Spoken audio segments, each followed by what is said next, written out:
Hi folks, welcome to the Prepared Homestead. This is Travis. Thank you all for stopping by to watch. A little chilly this morning, but it's supposed to warm up. Still got a few more warm days ahead of us. And then it turns off cold. Reminding you again, because you know how we are. We have to sometimes be reminded over and over again. Cold weather's coming in for a lot of you, and it looks like it's going to be quite frigid. So you should probably make appropriate precautions for that.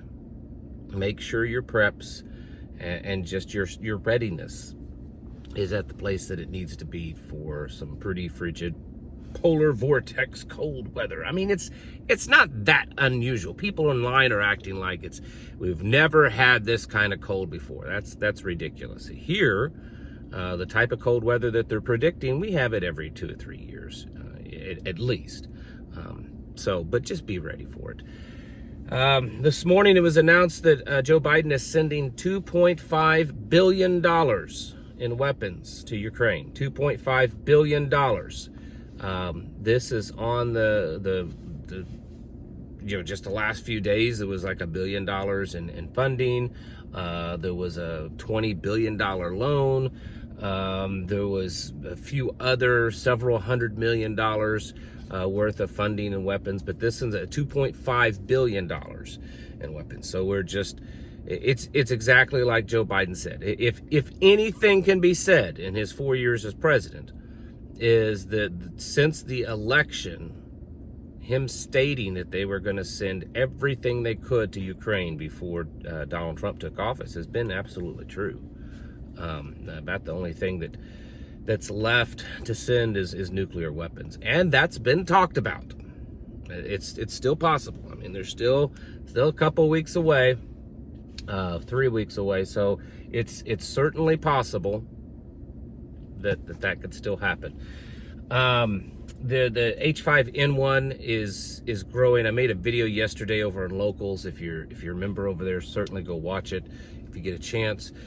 There is now a pretty big push on we'll say mainstream, because it's in mainstream news, mainstream level to do mass testing of H5N1 and to start pushing for vaccinations. Remember, with H5N1, there's already a vaccine available for it. So this isn't like COVID where they have to go develop a vaccine.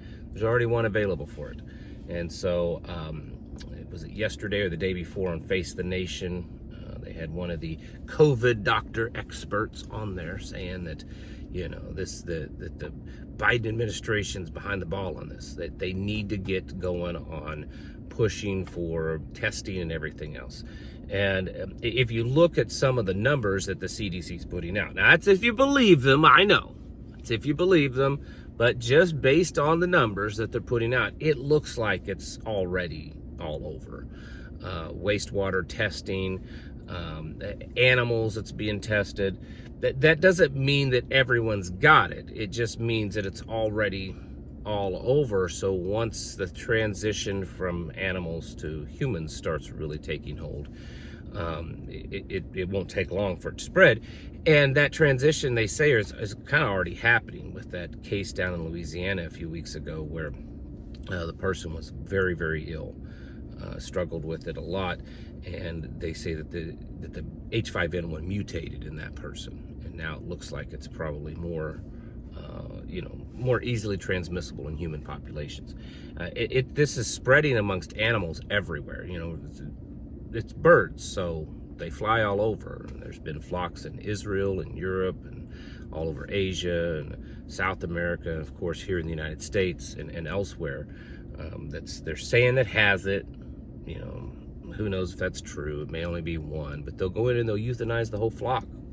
Sometimes millions in one place.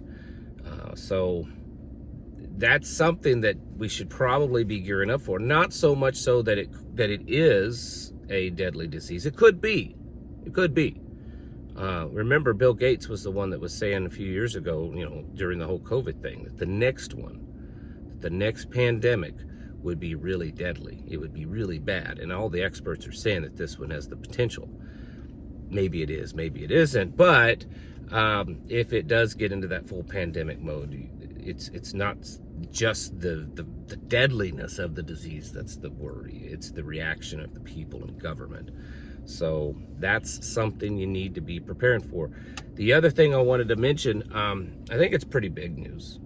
It's something to kind of pay attention to, and it backs up what I said just the other day. I made a video talking about the economy and how that my thoughts, it's not a prediction, but my thoughts that no matter what the new administration does, no matter what good it does, that there's no stopping an economic collapse. And we don't know the severity of that.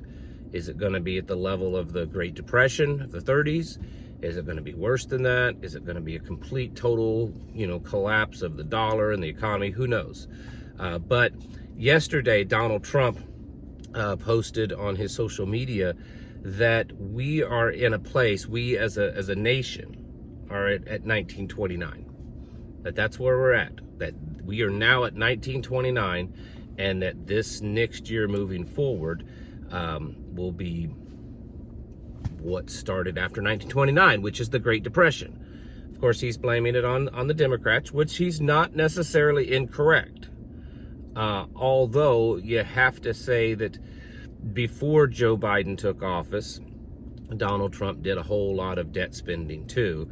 But if you look at what the Federal Reserve's policies are, how they're manipulating things, it's very, very similar to what was going on in 1929 that led up to the stock market crash and the Great Depression. So that's probably definitely something that everyone should be paying attention to. I said the other day that this needs to be a fairly high priority on your list of preparations. Having a food supply, I've talked for years that everyone, your goal should be at least 2 years of food put away. I understand that maybe not everyone can reach that goal, at least not right now, but that should be your goal. 6 months, 1 year, 2 years, kind of work up. But think about it. We go through some major depressions, some potentially collapse, dollar collapse. Having a couple of years of food put away would be really helpful. You're not going to worry about starving to death necessarily. Having other preparations, being self-sufficient, growing your own food, producing your own food, taking care of yourself as much as possible. Maintenance on your home, potentially being able to live off grid, to have your own, electricity or whatever it is, heating your home with fuel that you cut from the woods and burn, so it's, other than the labor that you put in it, it's mostly free. These types of things would become very, very beneficial in a big depression. If you go back in history and you read about, and then, most of you have family members that lived through it. You've talked to them over the years, in your childhood maybe, or whatever. And while it certainly affected pretty much everyone in the 30s, the ones that were more affected, it seems, were the ones that weren't able to do for themselves. My grandmother used to tell me stories. She passed away several years ago, was almost 100, and they were very poor. So it wasn't like that they had money and, did all right during the Depression. They were dirt poor before the Depression and all that. But they lived on a farm, and they lived very, very, I guess you could say primitive. They produced their own food, everything. And she used to tell me, she said, honestly, we didn't really notice it that much. She said, we were already poor. We were already growing most of our own food, and, things were different, but we survived the same way that we'd always survived.